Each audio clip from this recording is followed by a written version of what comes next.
know what? There's a big gap in the AC Loco fan video library.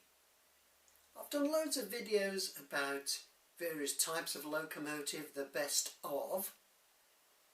Why have I never done the best of AC Locos? Let's put that right. The first generation, as they're called, classes 81 to 85, or AL1 to AL5 as they were known back in the day, first started to appear in 1959.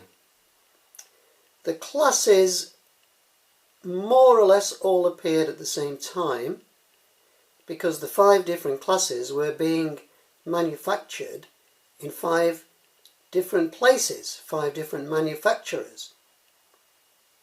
What we're looking at here is a Class 81, which were made in Birmingham, at the Birmingham Carriage and Wagon Company. The original one, E3001, appeared in November 1959. We're looking here at 81014. 81014 was originally numbered E3016. Here's another one of my second-hand books by The Power of the AC Electrics by Brian Morrison. Now the reason I've brought this out is just to show you this picture. It's 81014. 81014 reflected in the waters of the Birmingham and Worcester Canal.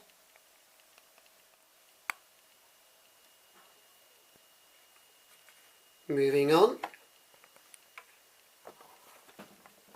here we have an AL5, which became Class 85, built at about the same time as the Class 81s, maybe slightly later. These were built in Doncaster. These were the most numerous of the first generations. There were 40 of these built. 85026 was originally numbered E3081.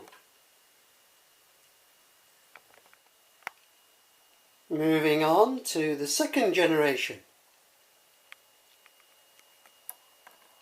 Here's a Class 86. 86241 Glenfiddich is out today. Glenfiddich, this is the first run I think we've given to Glenfiddich with the new motor. And you can watch my video all about how I upgraded the motors. Class 86 motor makeover.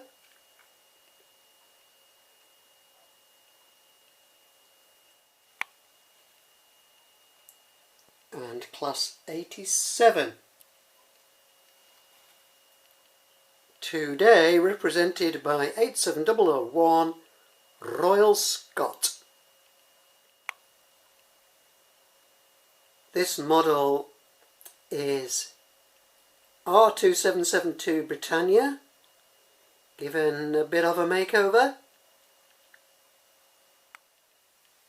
So these are the AC Locos you have to choose from if you want to decide on the best. Where's Class 90, I hear you saying? Well, 2 things. Firstly, as you may or may not know, I don't really go past 1980. So there's never going to be a Class 90 here at Northway. And secondly, the Class 90s aren't a lot different from the Class 87s. In fact, originally they were going to be called Class 87/2 until British Rail decided, oh, actually they are not enough like a Class 87. They're enough different to call them a different class, so they did. They call them Class 90. And as for Class 91, there were only 10 of those, especially built for the East Coast Main Line, very late 80s. And the Class 92 were built after the Channel Tunnel came along, and we thought there would be lots of interchange between the railways of France and England. Well, look how that turned out. Anyway, that's a separate issue, is it not? Let's see some trains running.